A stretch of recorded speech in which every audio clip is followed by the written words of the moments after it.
Hi, this is Tim Lightfellow in the Kingdom of Ontir in the Society for Creative Anachronism.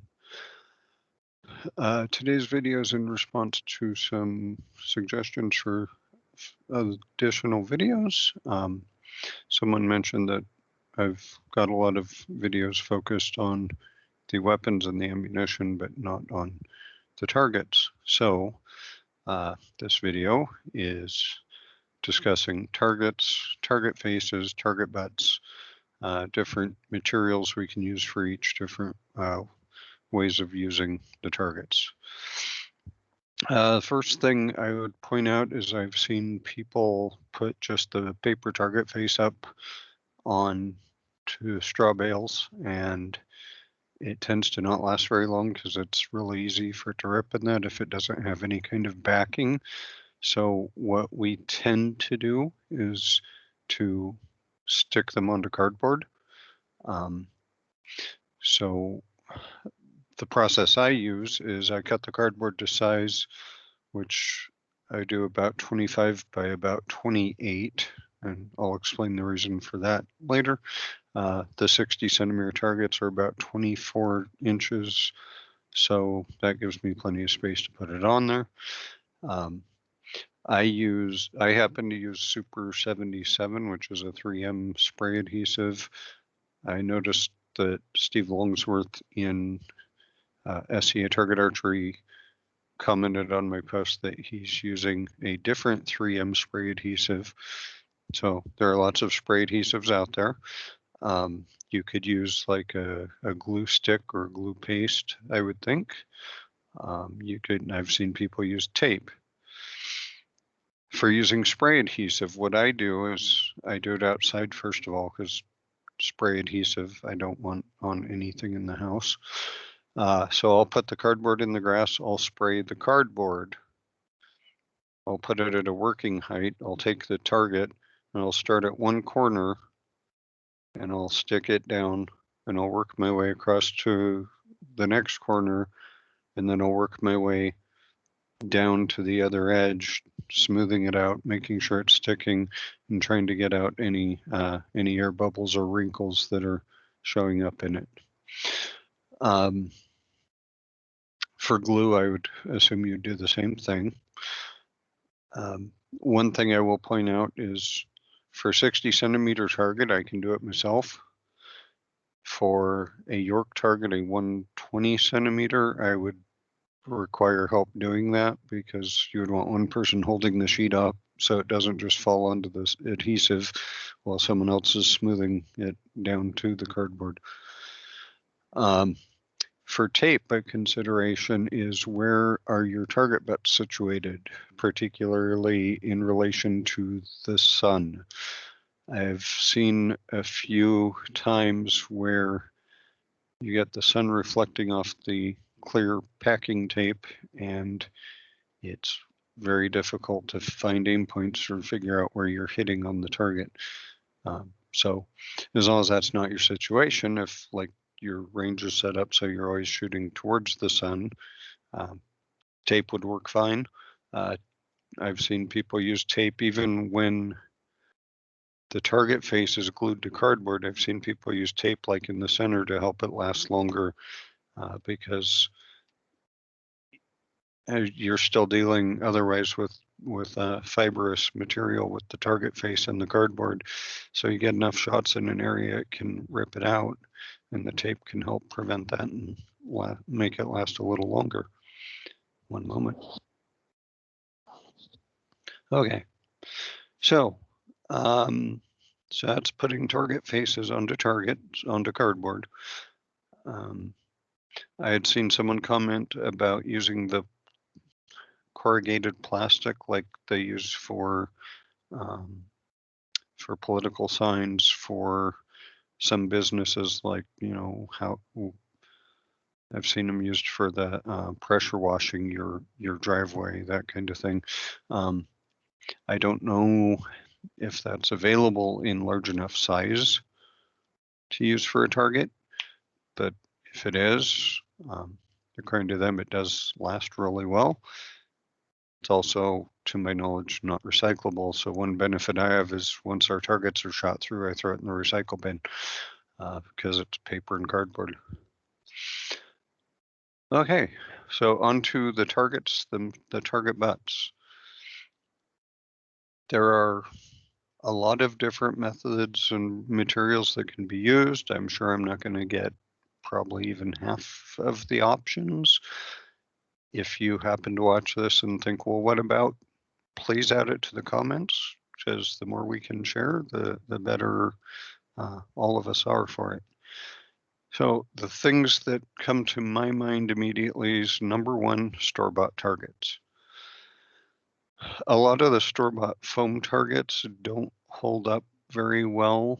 We were actually given some, and I've been shooting them in the side yard with my crossbow, and the centers on pretty much all of them are shot through already. It takes just a few ends. They would work better for kids' arrows where they're not hitting with as much force. There are other store-bought targets that are made more for compound bows, that kind of thing, such as what we use on our range are bulldog targets. The one we use is 24 inch by 24 inch, which is pretty much the exact size of the target, and you can't put pins into it. So the aforementioned that I make the cardboard oversized in one direction, the 25 inch fits in the car top carrier, but the 28 inch gives us extra on top and bottom, and we put a foam footer and a foam header with the bulldog and then some foam sides, and so we can pin it into the styrofoam and center the target over the bulldog. Bulldogs are not necessarily inexpensive. I think the model we got was around $100, $99 at the time that I bought them. And a lot of branches don't have that kind of budget for archery targets. So some other options that I've seen used. We had at one point a wood frame of, I think, 2x4 with legs built, and what we did was we took cardboard and we cut it into strips that were pretty much as wide as the 2x4 was wide, and stacked them and compressed them sideways. So you're shooting into the side of the cardboard, the corrugated cardboard, and it's compressed, and that did a good job with crossbow and with handbow. It is some work, especially if you get to a point where you need to replace cardboard, need to shift it around. We occasionally would take it out to move the center to the outside so that the less shot up stuff was in the middle, the more shot up stuff was to the outside. But it kind of gets to a point where it's an awful lot of extra work. So depending on the number of archers you tend to have, we tended to have, I think at that time we were 15 to 20 or so people per practice. So it got a lot of use. Okay, so cardboard, store-bought. I've seen people use like the pink insulation foam, and that works to a point. It seems like it kind of starts cracking and breaking after several shots or several ends. It also tends to turn your arrows pink. So a lot of people don't necessarily like that, but if it's a, quick option, it is there.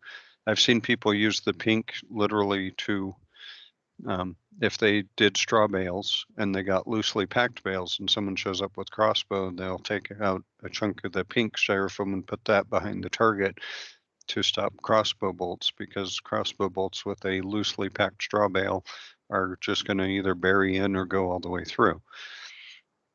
A lot of hand bows, the looser packed will still generally work, but of course you're going to start messing it up if you're using it for very long. Straw being another option. For crossbows, they have really tightly packed straw bales, and those work really well for crossbow. I've had it stop my bolts. I shoot about a 95-pound crossbow. Not had an issue with it unless, again, a multi-day event and I'm out there all day shooting. I start to soften up areas and might have a bolt get lost in the middle, but generally speaking, it does really well. And again, you can put some foam behind the target or something to just help stop crossbows.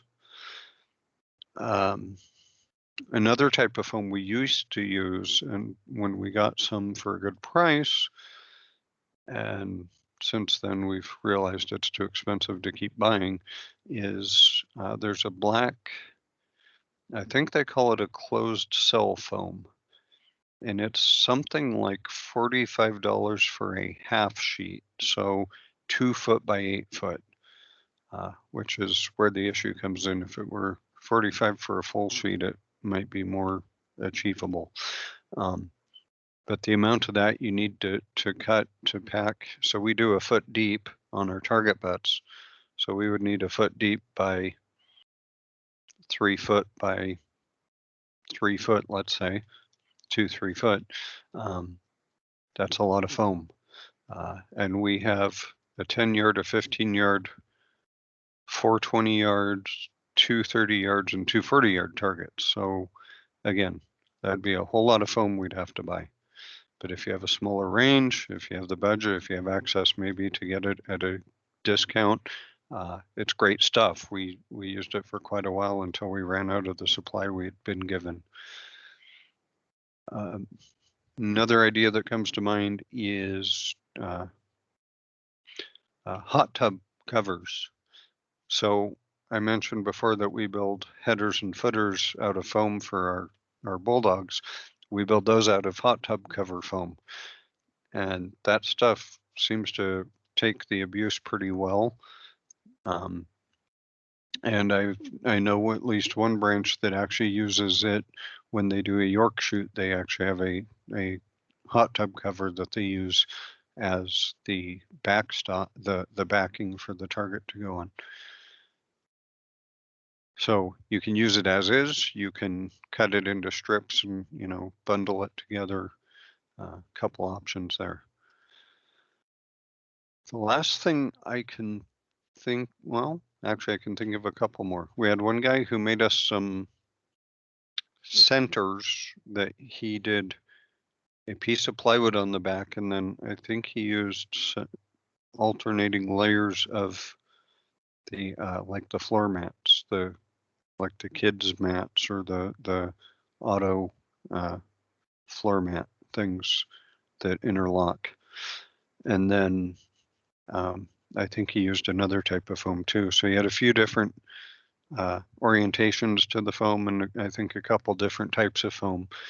And that seemed to last fairly well also. And for anyone who's, if you start penetrating through it, you have the plywood to keep you from losing your arrow or bolt. Okay, so the last thing I can think of is we had some success with tied up plastic bags. So what we did is we took a box that was about 2 foot by 2 foot, or actually I think at that point we were still using the foam, so we cut out the center area, so the box was more like 1 foot by 1 foot. And then we took plastic bags, tied them in knots, and filled this. Incidentally, if you ever look inside a bulldog, that's what a lot of it looks like. It's all kinds of different types of plastic, and some of it's kind of tied up and some of it's loose. And that's how they use it to stop arrows. So we did that for the center area, and that lasted quite a while. The interesting thing is once you start shooting all the way through the box, you start pulling the plastic bags out the other end with your arrows.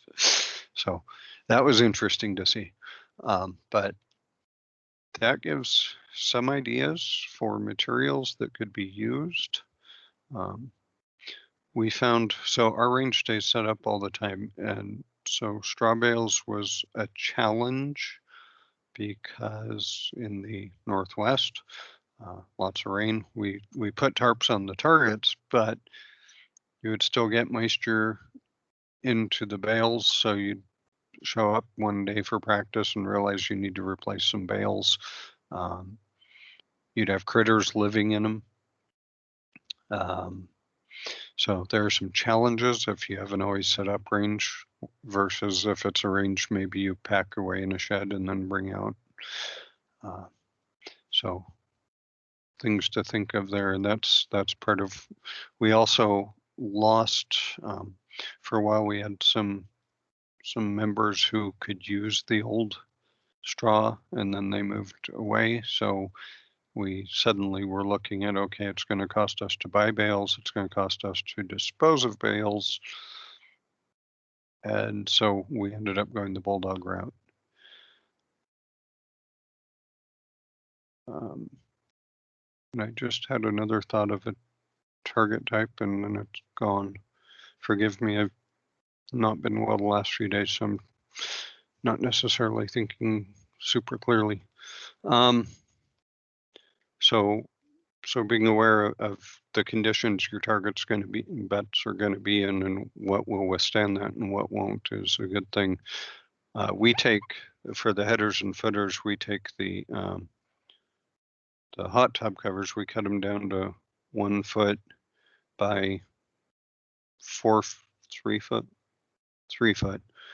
and then we build up a 1 foot tall section, and then we use plastic wrap on that to keep it all together, and then we use ratchet straps to hold the entire bale together. So when you do that, you have to be careful not to have the ratchet strap metal where arrows are going to hit it. So we make sure that gets centered behind the foam or behind the bulldog on the back of the target bet so it won't get hit. Okay, I think that covers everything. There's something I'm forgetting, I know it, and like I mentioned, if you have ideas that I didn't present, please add them to the comments so that we can all learn from each other and get some more ideas out there. I hope that people find this video helpful. Thank you.